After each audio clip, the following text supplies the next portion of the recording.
warahmatullahi wabarakatuh. Salam sejahtera untuk kita semua. Om Swastiastu, Namo Buddhaya, salam kebajikan. Teman-teman semua, selamat datang lagi di podcast Aksio. Kali ini kita akan bertanya-tanya dengan Ketua Komisi Pemilihan Umum Kabupaten Temanggung mengenai pemilihan ketua OSIS maupun pemilihan politik yang ada di Indonesia. Nah, teman-teman semua, sekarang tanggal berapa? Tanggal 24 Januari 2022, di mana SMA Negeri 1 Parakan tengah mengadakan pemilihan ketua OSIS masa bakti 2022-2023. Tepuk tangan untuk kita semua.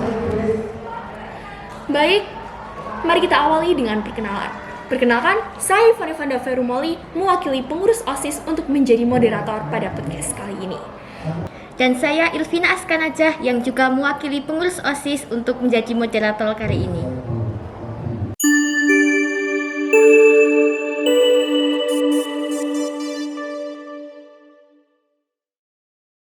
Guys, saat ini kita sudah bersama dengan Bapak Muhammad Yusuf yang terhormat.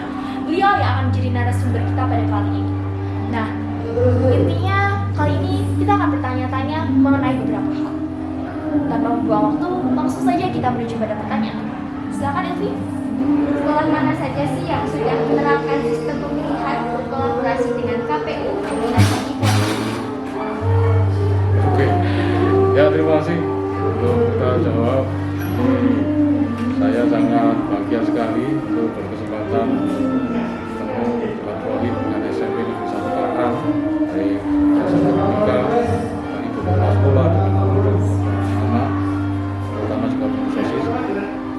Jadi e-voting ini yang merupakan kepanjangan dari electronic voting, merupakan proses pemilihan yang bisa digunakan dimanapun, tidak hanya terbatas di sekolah, OSIS ataupun sekolah yang lain bisa menggunakan itu.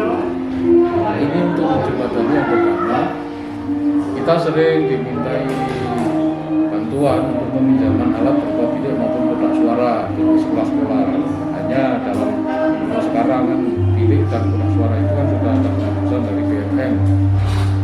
Jadi kita tidak bisa memfasilitasi itu, kemudian kita mempunyai inisiatif bagaimana membuat aplikasi yang bisa digunakan oleh masyarakat, terutama dalam kesempatan siang hari ini adalah di sekolah, komunitas sekolah, supaya bisa menggunakan aplikasi itu untuk pemilihan ketua OSIS.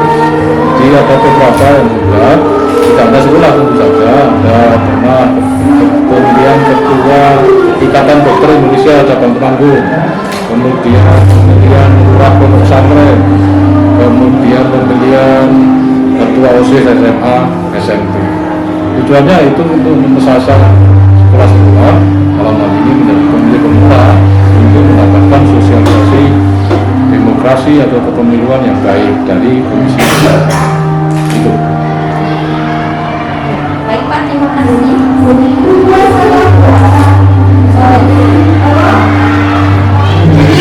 Kalau menurut Bapak sendiri, metode ini apakah kita berasas berbeda?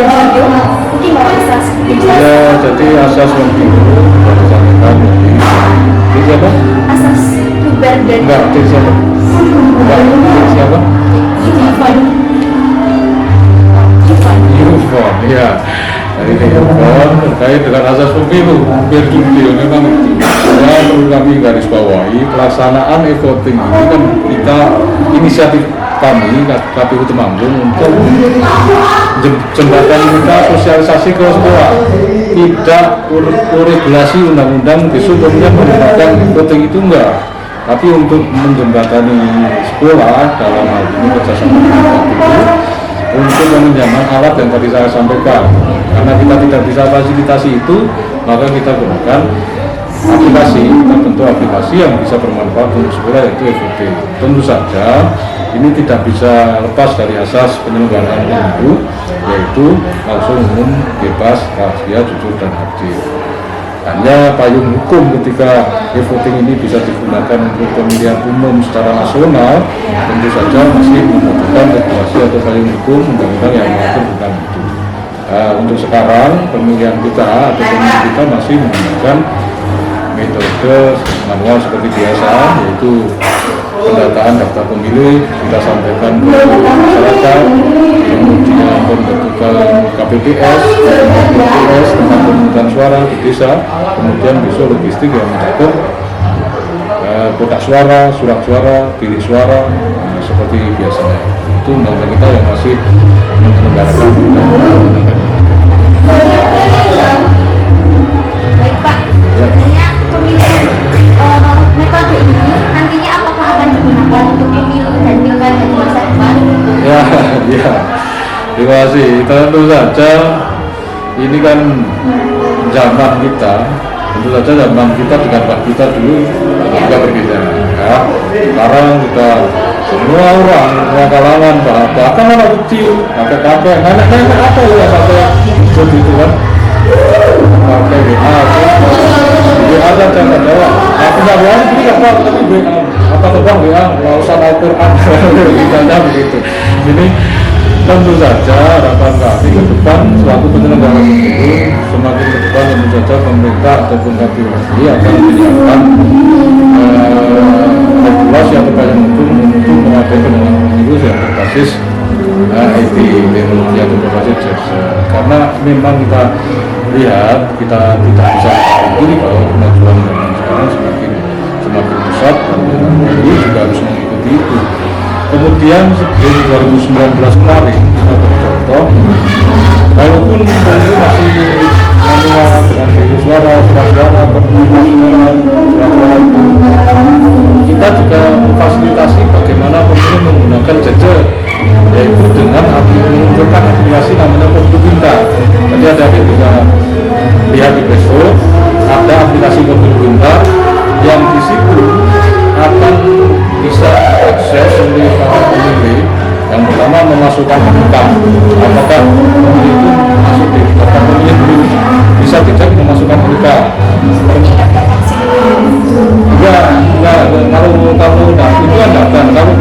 Kalau pemilih pintar itu ngecek apakah dia sudah masuk atau belum. Itu tentu di pendaftaran pemilih ini menurut proses juga kerjasama kita dari dengan Kesakti, Dinas Pendidikan dan itu kalau sudah masuk berarti muncul nama, NK, dan sebagainya termasuk sampai di TPS-nya mana, begitu. Jadi di HP bisa dicek, oh TPS saya di mana. Kemudian kalau di klik TPS-nya itu akan terintegrasi dengan Google Maps yang akan menunjukkan arah ke TPS tersebut dari para pemilih. Ini yang sudah kita laksanakan di tahun 2019. Pemilu masih menggunakan secara undang-undang masih menggunakan coblosan, surat suara, dan tidak seperti biasa itu. Hanya ini untuk memudahkan masyarakat untuk mengakses lokasi TPS, mengecek daftar pemilihnya, dia sudah masuk atau belum, menggunakan gadget yang semua orang sekarang sudah punya. Jadi akan memudahkan dan sehingga nanti partisipasi masyarakat akan semakin meningkat, kemudian trust publik kepada penyelenggara, saya kira juga akan Jawaban Bapak ini sangat kompleks dan jelas ya, sampai saya punya gambaran tersendiri di dalam kepala itu seperti apa. Dan semoga kedepannya Indonesia bisa menerapkan sistem yang lebih efektif, termasuk kalau menggunakan e-voting ini kan kita bisa menghemat duit bukan Indonesia. Atau pilih surat suara. Tapi sekarang kan semua bisa diakses dengan yang namanya di gawai. Jadi itu ada pertanyaan lagi mungkin sudah cukup ya, sudah sangat jelas ya, dan sudah lama juga. Terima kasih banyak Bapak. Ya, pesan terakhir ya, mau pesan terakhir aja kepada anak-anak sekalian di khususnya SMP Negeri 1 Parahan yang terutama menjadi generasi masa depan yang akan dititipkan di pundak kalian, tentu saja harus mengetahui proses demokrasi ini dengan utuh, baik dengan baca, kemudian yang itu nanti menjadi pemilih pemula harus bagaimana tahu menjadi pemilih cerdas dengan mencermati visi misi calon, kemudian track record calon, kemudian belajar betul bagaimana proses demokrasi yang baik ini, karena tidak akan mungkin tercapai apabila proses demokrasi ini salah satu dari 3 komponen dari penyelenggara, peserta pemilu maupun pemilih atau masyarakat, salah satunya tidak berintegritas. Saya kira ini menjadi penting pada adik-adik sekalian untuk menimba ilmu yang luar biasa, harus banyak terkait dengan proses demokrasi ini, sehingga kedepannya proses demokrasi Indonesia akan semakin lebih baik. Terima kasih. Terima kasih Pak untuk meluangkan waktunya untuk mengisi podcast ini. Dan terima kasih juga untuk pesan-pesannya. Semoga bermanfaat untuk kita semua ya. Dan sepertinya sudah cukup sampai di sini. Mohon maaf apabila kami memiliki banyak kesalahan. Dan nantikan podcast kami selanjutnya. Assalamualaikum warahmatullahi wabarakatuh.